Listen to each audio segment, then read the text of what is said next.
Hello everyone, welcome to Ruchi Upadhyay chemistry classes. आज का जो टॉपिक है that is chemical reaction involve in lime soda process.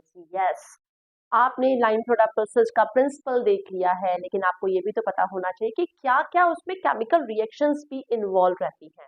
तो वो केमिकल रिएक्शंस आज हम देखेंगे कि कहाँ कहाँ पर लाइम की जरूरत है, कहाँ सोडा की जरूरत है, कहाँ दोनों की जरूरत पड़ती है और कहाँ पे लाइम की जरूरत होती है तो माइनस सोडा हो रहा है। ये आपको जानना जरूरी है क्योंकि आगे आप जब न्यूमेरिकल करेंगे तो ये कैलकुलेशन में बहुत आपको हेल्प करेंगे। चलिए स्टार्ट करते हैं। Now time is for chemical reaction involve in lime soda process. Yes, आप प्रिंसिपल जान चुके हैं लाइम सोडा प्रोसेस का। अब मैं स्टार्ट कर रही हूँ केमिकल रिएक्शन। आप जान जाएं कि क्या क्या केमिकल रिएक्शंस होती हैं लाइम सोडा प्रोसेस में। क्योंकि लाइम सोडा प्रोसेस में क्या होता है, कुछ में सिर्फ लाइम से ही अपने हार्डनेस कॉजिंग इम्प्योरिटीज रिमूव हो जाती हैं और कुछ में लाइम सोडा दोनों से होती हैं और कुछ में सिर्फ सोडा से होती हैं। तो आज आपको जानना होगा कि किसमें क्या क्या की जरूरत पड़ती है। बिकॉज बच्चों ये जानना इसलिए जरूरी है क्योंकि आगे जब आप न्यूमेरिकल करेंगे तो आपको बिल्कुल बहुत टफ नहीं लगने वाला, फिर इजी लगेगा। ये आपके सामने है chemical reaction involve in lime soda process. Lime remove the temporary hardness. ठीक है, यदि पानी में आपको पता है टेम्पररी हार्डनेस कैल्शियम बाइकार्बोनेट और मैग्नीशियम बाइकार्बोनेट होता है। यदि ये दोनों प्रेजेंट है तो आप पानी में हार्डनेस प्रेजेंट है और ओनली लाइम डाल देंगे तो लाइम से ही ये दोनों रिमूव हो जाएंगे।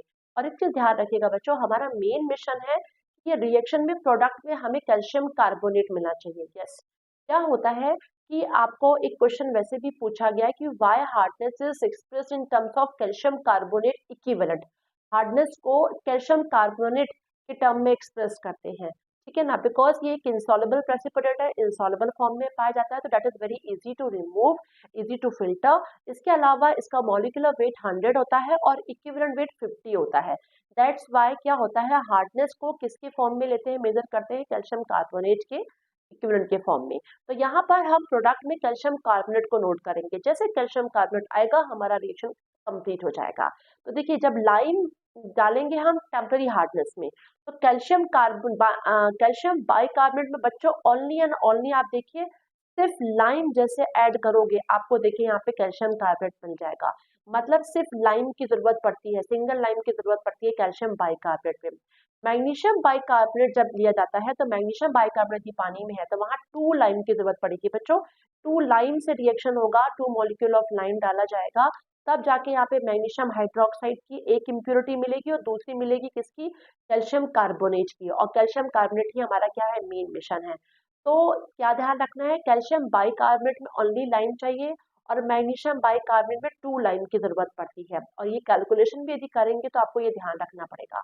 आप नीड लिखेंगे, नीड में कैलकुलेशन में आपको ध्यान रखना होगा कि जहाँ कैल्शियम बाइकार्बोनेट होगा वहाँ ओनली लाइम की जरूरत पड़ेगी और जहाँ मैग्नीशियम बाइकार्बोनेट होगा वहाँ 2 लाइन की जरूरत पड़ेगी। ऐसे ही कैल्शियम बाइकार्बोनेट की जगह पे यदि आप कैल्शियम कार्बोनेट, ये भी एक टेम्पररी हार्डनेस है, लोगे तो सिंगल लाइन की ही जरूरत पड़ेगी बच्चों। और ऐसे मैग्नीशियम बाइकार्बोनेट की जगह पे यदि आप मैग्नीशियम कार्बोनेट लेते हो जो कि क्या है वो भी टेम्पररी हार्डनेस है तो 2 लाइन की जरूरत पड़ेगी। एज इट इज दोनों में रहेगा।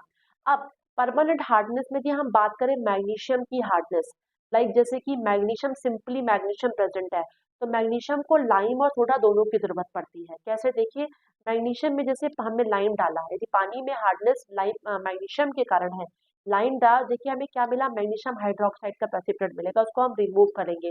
लेकिन साथ साथ हमें क्या मिल रहा है, कैल्शियम की हार्डनेस दिखने लगी।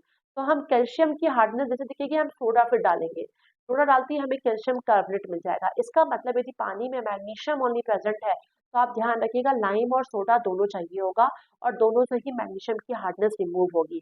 ऐसे ही मैग्नीशियम क्लोराइड की यदि हार्डनेस प्रेजेंट है तो भी हमें लाइम डालेंगे तो मैग्नीशियम हाइड्रोक्साइड के प्रेसिपिटेट मिलेगा, इसको अलग कर लेंगे। लेकिन साथ साथ देखिए हमें फिर से हार्डनेस दिखेगी कैल्शियम क्लोराइड की, तो कैल्शियम क्लोराइड में आप सोडा से रिएक्शन कराएंगे बच्चों तो आपको मिल जाएगा कैल्शियम कार्बोनेट।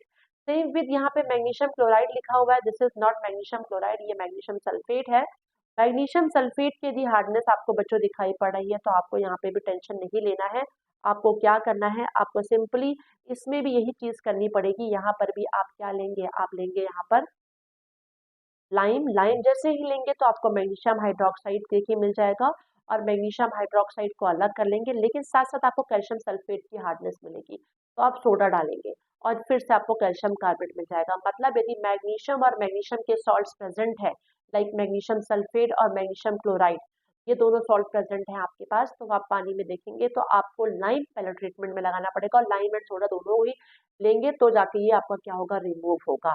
ठीक है बच्चों, तो आपको ये ध्यान रखना है। Next, soda remove all the sodium soluble calcium carbonate, मतलब ध्यान रखिएगा कि कैल्शियम की जो हार्डनेस है बच्चों, हमें कुछ नहीं करना है। कैल्शियम की हार्डनेस अभी आपने पीछे भी देखा, आपने जब मैग्नीशियम की हार्डनेस को हटाया तो मैग्नीशियम हाइड्रोक्साइड मिल रहा था, साथ में कैल्शियम की हार्डनेस मिल रही थी, तो सोडा लगा रहे थे। यहाँ पे भी कैल्शियम में देखिए सोडा की जरूरत पड़ रही है बच्चों, तो हमें कैल्शियम कार्बोनेट मिल जाएगा, मतलब कि हमें किसकी, सोडा की जरूरत है। कैल्शियम क्लोराइड में भी सोडा की जरूरत पड़ रही है, तो कैल्शियम कार्बोनेट मिल रहा है। कैल्शियम सल्फेट में सोडा की जरूरत पड़ रही है, तो आपको कैल्शियम कार्बोनेट मिल रहा है। मतलब आपको कैल्शियम, कैल्शियम के सॉल्ट में आप कैल्शियम क्लोराइड और कैल्शियम सल्फेट लोगे बच्चों, तो आपको सिर्फ सोडा की जरूरत है। यदि पानी में डिजोल्व कार्बन डाइऑक्साइड प्रेजेंट है बच्चों, तो भी आप सिर्फ लाइम से रिएक्शन कराओगे तो आपको कैल्शियम हाइड्रोक्साइड मिल जाएगा। ठीक है ना, तो इस तरीके से देखिए लाइम से कार्बन डाइऑक्साइड भी रिमूव हो जाएगा। यदि पानी में एसिड प्रेजेंट है बच्चों, देखिए यहाँ एसिड लिखा हुआ है, यदि पानी में एसिड प्रेजेंट है तो वो भी लाइम और सोडा दोनों से जाएंगे, वो सिंगल एक से लिखी जाएंगे। तो देखिए यदि पानी में एसिड मतलब हाइड्रोजन आयन प्रेजेंट है पहले, तो वो देखिए लाइम से रिएक्शन करेगा बच्चों, कैल्शियम की हार्डनेस मिल गई।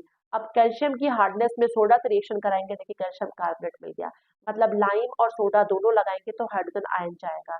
ऐसे हाइड्रोक्लोरिक एसिड यदि प्रेजेंट है बच्चों, तो पहले लाइम से रिएक्शन करवाएंगे आप, तो देखिए कैल्शियम क्लोराइड की हार्डनेस मिल गई, और कैल्शियम कार्बोनेट का, कैल्शियम क्लोराइड की हार्डनेस में आपने सोडा से रिएक्शन कराया तो आपको मिल जाएगा क्या, कैल्शियम कार्बोनेट हार्डनेस। मतलब कि लाइम और सोडा दोनों की जरूरत पड़ती है HCl में भी। Same with H2SO4 sulphuric acid में भी यही होता है, पहले लाइम से रिएक्शन करा रहे हैं आप, आपको कैल्शियम सल्फेट मिल रहा है, और कैल्शियम सल्फेट पे सोडा से रिएक्शन कराएंगे तो आपको कैल्शियम कार्बोनेट मिलेगा। मतलब कि आपने देखा मैग्नीशियम और मैग्नीशियम के सल्फेट एंड क्लोराइड सॉल्ट, उसमें भी लाइम और सोडा दोनों की जरूरत थी, और यहाँ पे आपने देखा एसिड जो प्रेजेंट है HCl और H2SO4, साथ में यदि हाइड्रोजन आयन प्रेजेंट है, तो आप देखेंगे इसमें भी लाइम और सोडा की जरूरत पड़ेगी। लेकिन यदि कैल्शियम की हम सल्फेट सॉल्ट की बात करें, क्लोराइड सॉल्ट की बात करें, और साथ साथ हम किसकी बात करें, ओनली कैल्शियम की, तो देखिए आपको यहाँ पर सिर्फ सोडा से काम चल जा रहा है। ये चीज बच्चों आपको ध्यान रखना है। अब एक चीज आपको और ये इंपॉर्टेंट पॉइंट है ध्यान रखना है कि पानी में बाइकार्बोनेट प्रेजेंट है, बाइकार्बोनेट टेम्परेरी वाला नहीं, कैल्शियम और मैग्नीशियम बाइकार्बोनेट नहीं, यदि सोडियम बाइकार्बोनेट प्रेजेंट है तो ये भी सिर्फ लाइम से रिएक्शन बेटा आप जब कराएंगे, तो देखिए यहाँ पे सोडा आपको ना प्रोडक्ट में मिलेगा। मतलब आपने सोडियम बाइकार्बोनेट पे लाइम जैसे डाला, प्रोडक्ट में आपको देखिए कैल्शियम कार्बोनेट तो मिल रहा है, मतलब रिएक्शन तो स्टॉप हो गई, लेकिन साथ साथ आपको सोडा मिल रहा है। तो यहाँ पर जो फॉर्मूला बनेगा वो बनेगा L-S, मतलब यदि आप लाइम का कैलकुलेशन लगाओगे तो वहां प्लस होगा, ठीक है, जो भी वैल्यू दी होगी बाइकार्बोनेट की वो प्लस में जाएगी। लेकिन यदि आप सोडा में फॉर्मूला लगाओगे तो -S आएगा, L-S, मतलब यहाँ रिएक्टेंट में लाइम है तो प्रोडक्ट में S आपका सोडा है, तो लाइम माइनस सोडा होगा। तो ये कुछ इंपॉर्टेंट बच्चों क्या नाम है थे जो प्रेजेंट होते हैं पानी में, लाइम सोडा में हार्डनेस के अलावा भी सॉल्ट जो प्रेजेंट होते हैं जिनको लाइम सोडा से हम रिमूव कर सकते हैं। यहाँ मैंने अभी अदर हैवी मेटल आयंस के नहीं बताए। यदि FeSO4 भी प्रेजेंट होगा बच्चों तो आप रिएक्शन करके देखिएगा, लाइम एंड सोडा दोनों की जरूरत पड़ेगी उसमें भी।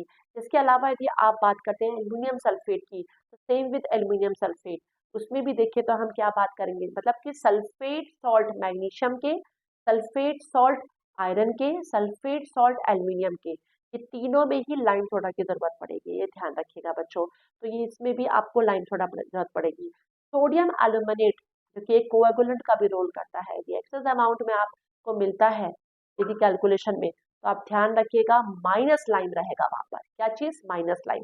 तो ये एक छोटा सा वीडियो था बच्चों आपको समझाने के लिए कि क्या क्या केमिकल रिएक्शन इन्वॉल्व रहती है, बिकॉज RGPV के एग्जाम में ये क्वेश्चंस पूछे जाते हैं, chemical reaction involve in lime soda process को समझाइए, तो आपको ये पूरी रिएक्शंस करनी पड़ती है। और साथ साथ ये रिएक्शन आपको इसलिए भी जानना बहुत जरूरी है क्योंकि जब अभी आप न्यूमेरिकल्स करेंगे तो न्यूमेरिकल्स में आपको पता होना जरूरी है कि यदि पानी में कैल्शियम बाइकार्बोनेट है तो किससे ये रिमूव होगा, लाइम से, लाइम के कैलकुलेशन में आएगा कि सोडा के कैलकुलेशन में आएगा, इसलिए इतना आपको ध्यान में रखना बहुत जरूरी है। मैं उम्मीद करती हूँ कि आपको वीडियो पसंद आया होगा, तो लाइक कीजिए, सब्सक्राइब कीजिए, शेयर कीजिए, अपने दोस्तों से भी शेयर करिए, और बेल आइकॉन को क्लिक करके रखिए कि मेरे नेक्स्ट वीडियो का नोटिफिकेशन आपको टाइम पे मिल जाए। Thanks for watching this, bye bye.